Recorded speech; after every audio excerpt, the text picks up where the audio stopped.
Então, se nós podemos concluir que sim, Ele pode me ajudar porque Ele é Deus. E se também concluirmos que sim, Ele se importa com a nossa situação porque Ele é o Deus que se fez carne para revelar a sua ira, a sua indignação com o pecado, mas também o seu amor e a sua graça. A próxima pergunta que nós gostaríamos de ver respondida é: o que o motiva, então, a agir? Por que ele age? O que o leva a agir de maneiras que nos tragam o bem, a seu tempo, da forma como ele tem revelado na sua palavra? Quais são suas motivações? E esse trecho também nos responde isso. Versículo 4. Ao receber a notícia, disse Jesus: essa enfermidade não é para a morte, e sim para a glória de Deus, a fim de que o Filho de Deus seja por ele glorificado. Jesus age para a sua glória, para a glória de Deus. Na verdade, no Evangelho de João, as duas ideias estão uma vinculada à outra. Deus glorifica o Filho glorifica ao Pai. Inclusive, na sua oração, no capítulo 17, Jesus diz essas exatas palavras: glorifica ao teu Filho, para que o Filho glorifique a ti. Agora, a glória de Deus, vocês vão ver várias vezes sendo mencionada aqui nesse Evangelho. E nem sempre de uma forma que faz sentido para nós. Vejam versículo 6. Depois de ter declarado que aquela enfermidade não era para a morte, mas era para a glória de Deus, e antes que isso parecesse talvez insensível da parte de Jesus, o evangelista João já explica, verso 5, ora, amava Jesus, a Marta, a sua irmã e a Lázaro. Então Jesus não estava dizendo isso de forma insensível, estava dizendo porque era a verdade.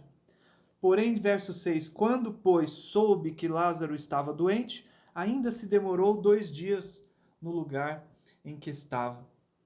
Muito estranho esse versículo. Acaba de ser relatado que Jesus amava Maria, amava Marta, amava seu irmão Lázaro, e o verso 6 diz então que por causa desse amor, ele permaneceu 2 dias. Não conseguimos compreender.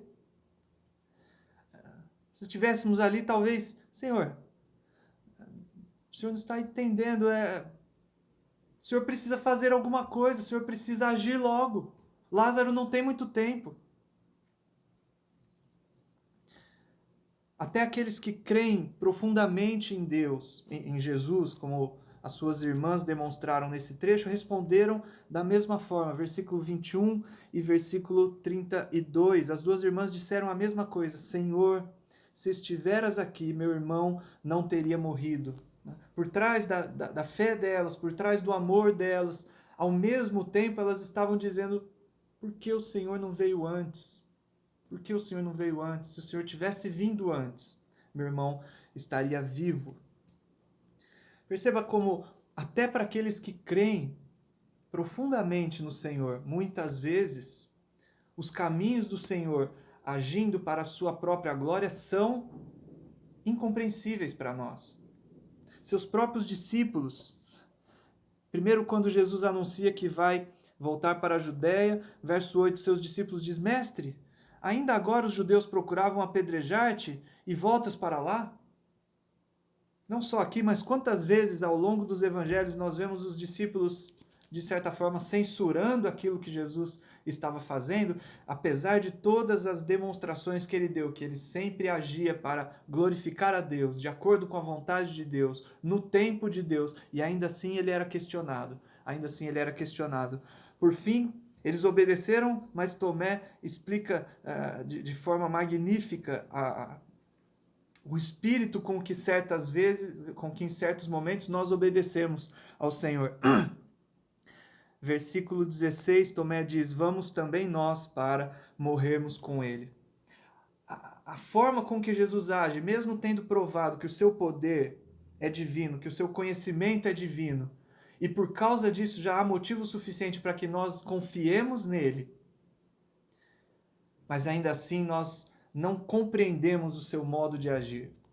Ele age para a sua glória e isso muitas vezes excede a nossa lógica, excede a nossa compreensão, excede a ponto de nós não gostarmos disso e não conseguirmos descansar e confiar no Senhor.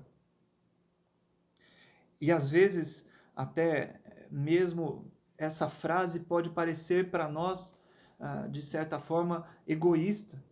Como é que o meu sofrimento, como é que o sofrimento que Deus permite na minha vida, ou como permitiu ali na vida daqueles irmãos, é Deus agindo para a sua glória?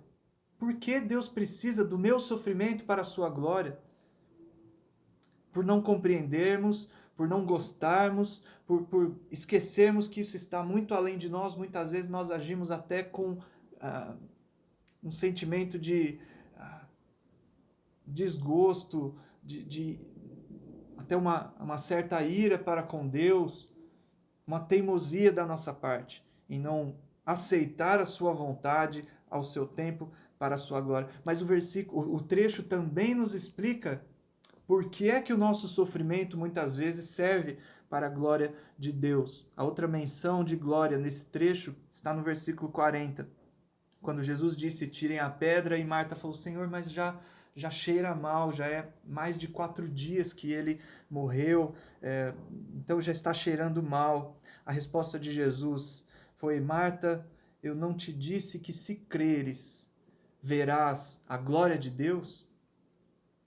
Agora, a gente precisa entender isso porque nos versículos anteriores, quando nós lemos o relato da conversa de Jesus com Marta, não foram exatamente essas palavras que Jesus disse, né? Se creres, verás a glória de Deus. E o resumo daquilo que Jesus está dizendo está nos versículos-chave desse capítulo, versículos 25 e 26.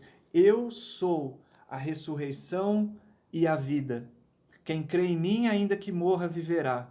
E todo que vive e crê em mim não morrerá eternamente.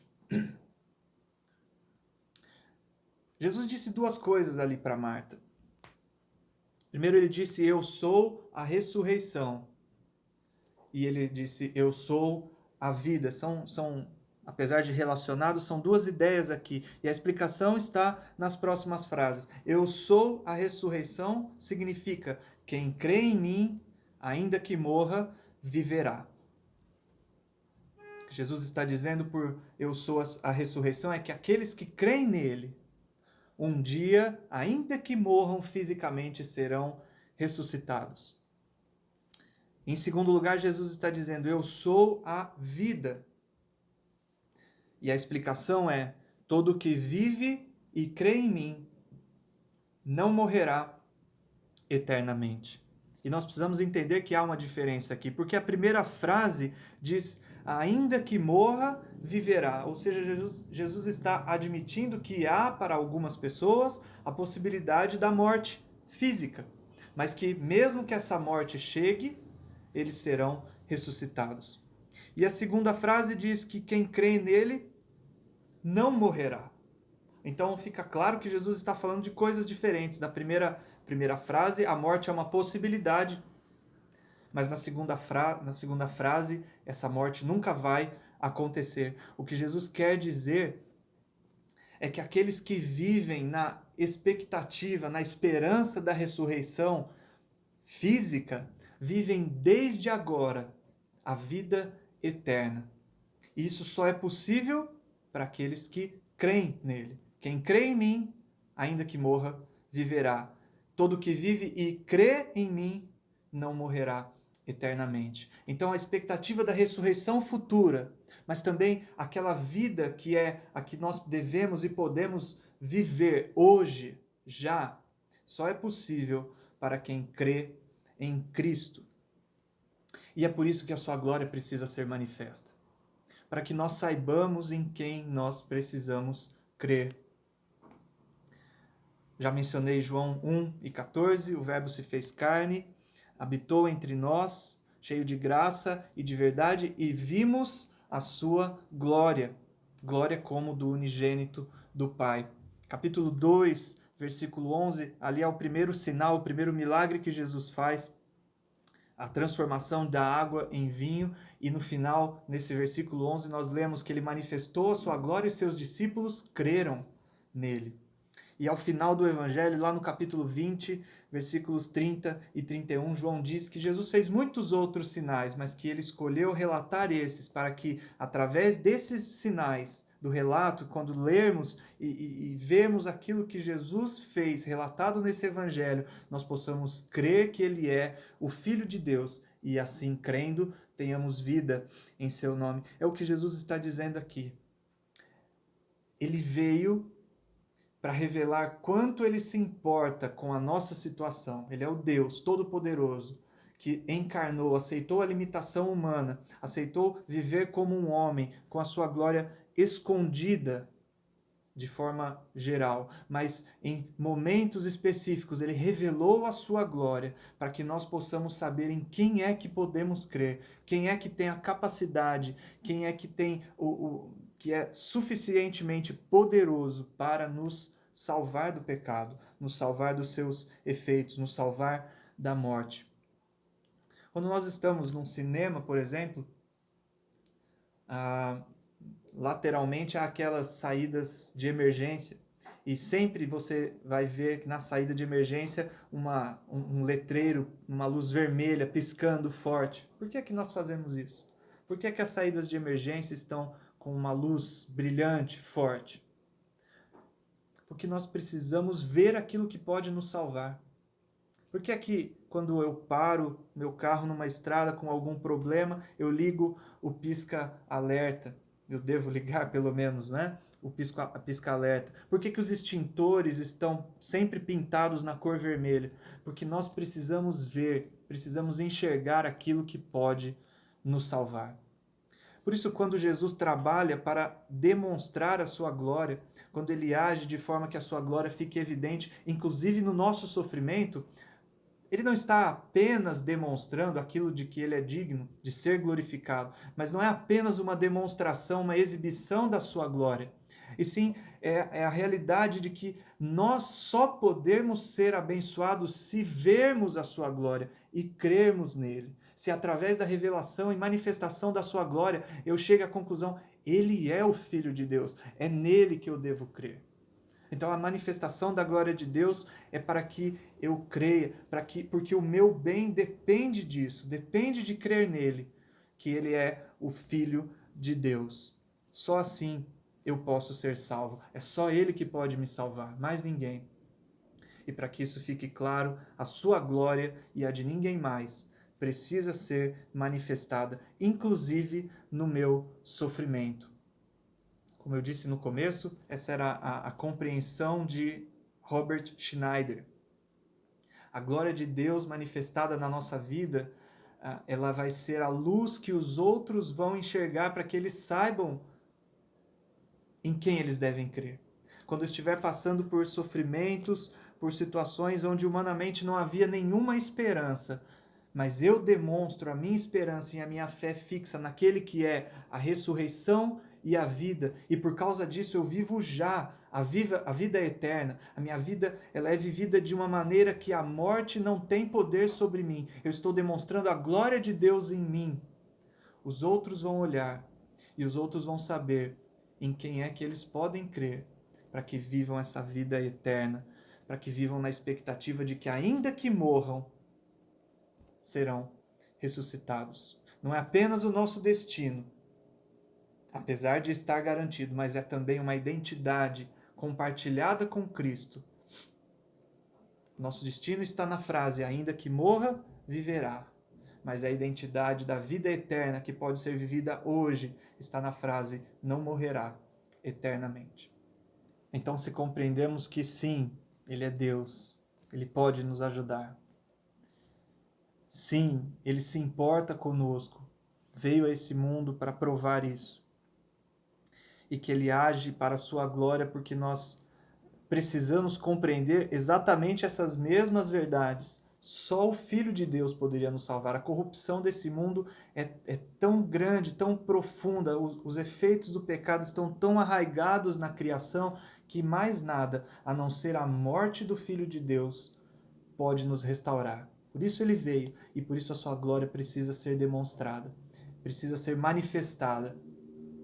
Não apenas porque ele é digno, mas sim porque o nosso bem depende de enxergarmos a profundidade do nosso pecado e dos seus efeitos, e ao mesmo tempo o grande poder do resgatador, do restaurador, do redentor que Deus enviou ao mundo. Só podemos compreender tanto o peso da necessidade quanto o poder maravilhoso da solução se crermos que ele é Deus. Como é que essas verdades, então, se aplicam na nossa vida? Em primeiro lugar, devemos ter paz no coração. Ele é Deus, ele tem tudo sob controle, tem todo o poder e nos ama, se importa conosco, age em todas as coisas para o nosso bem. Através das suas demonstrações da sua glória, ele está agindo para o nosso bem. Então, essa situação que nós estamos vivendo, isolados em casa, sem saber como é que vai ser o nosso sustento, o nosso trabalho, a nossa saúde, a saúde daqueles a quem nós amamos. Nada disso muda que ele é Deus e que todas as coisas estão debaixo do seu controle e que todas as coisas irão cooperar para o nosso bem e para a demonstração da sua glória e assim a bênção daqueles que são seus. Tudo isso deve nos trazer paz ao coração. Deve nos fazer adorá-lo, louvá-lo pelo seu grande poder, pelo seu amor para conosco, pela sua bondade, pela sua sabedoria em demonstrar, até de maneiras que nós não compreendemos, a sua glória. Devemos compreender que o sofrimento é uma oportunidade para Deus demonstrar a sua glória em nós. Quando no meio das dificuldades nós estamos em paz, estamos louvando a Deus, crendo em Cristo, naquele que é a ressurreição e a vida. E por causa dessa esperança da ressurreição, podemos viver hoje como pessoas que venceram a morte. Nós estamos demonstrando a glória de Deus que age em nós. Estamos funcionando como uma luz de emergência, de uma saída de emergência. Na nossa vida, essa demonstração da glória de Deus vai servir para outras pessoas enxergarem em situações onde não havia mais esperança, não havia mais não havia solução, e mesmo assim nós estamos mantendo a fé, mantendo a confiança, nós estamos então apontando para aquele que deve ser glorificado, e as pessoas dessa forma vão enxergar em quem é que elas devem crer, para ter essa mesma certeza que nós temos. E antes que o nosso coração nos diga que é injusto nós sofrermos para demonstrar a glória de Deus, e assim apontarmos para quem pode ser o Salvador de todos aqueles que nos cercam, antes de pensarmos que isso é injusto, que o nosso sofrimento tenha essa utilidade, nós precisamos lembrar que tudo isso só é possível porque, em primeiro lugar, Ele esteve disposto a sofrer por nós. Esse mundo só podia ser restaurado pela morte do Filho de Deus. Por isso Ele veio, demonstrou a sua glória divina, por nossa causa sofreu e morreu como homem, para que hoje nós possamos saber quem é capaz de nos salvar e quanto custou a nossa salvação. Como diz Romanos 8:17, se com ele sofremos, também com ele seremos glorificados. Que Deus abençoe a sua palavra e abençoe esses pensamentos, aplicando cada uma dessas verdades ao nosso coração.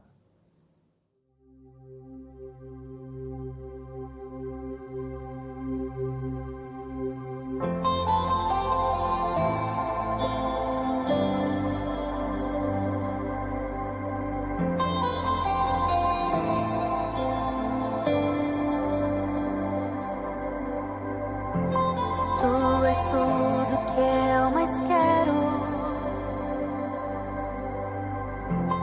O meu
vales, desertos e mares que eu atravesso me levam para perto de Ti.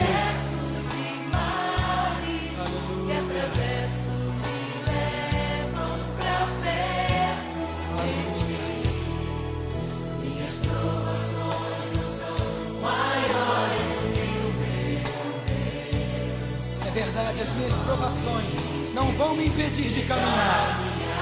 E se diante de mim não se abrir o mar, declaro, Deus vai me fazer andar por sobre as águas. Aleluia! Aleluia! Rompendo em fé!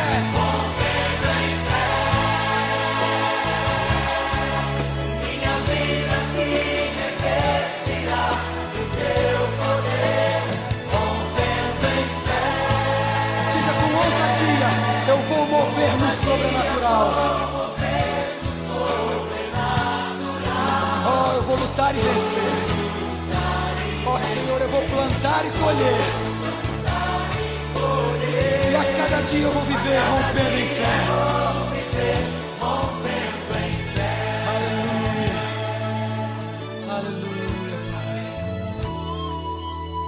Cada vez que a minha fé é provada, Me dá a chance de crescer um pouco mais. dás a chance de crescer um pouco mais.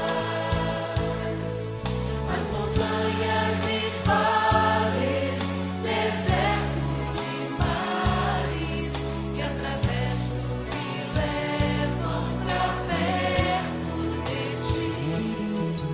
Minhas provações não são maiores do que o meu Deus e não vão me impedir de caminhar. Declara ao Senhor: se diante de mim não se abrir o mar, ó Deus vai me fazer andar por sobre as águas. Aleluia, rompendo em fé. Minha vida se revestirá do Teu poder, rompendo em fé. Com ousadia vou mover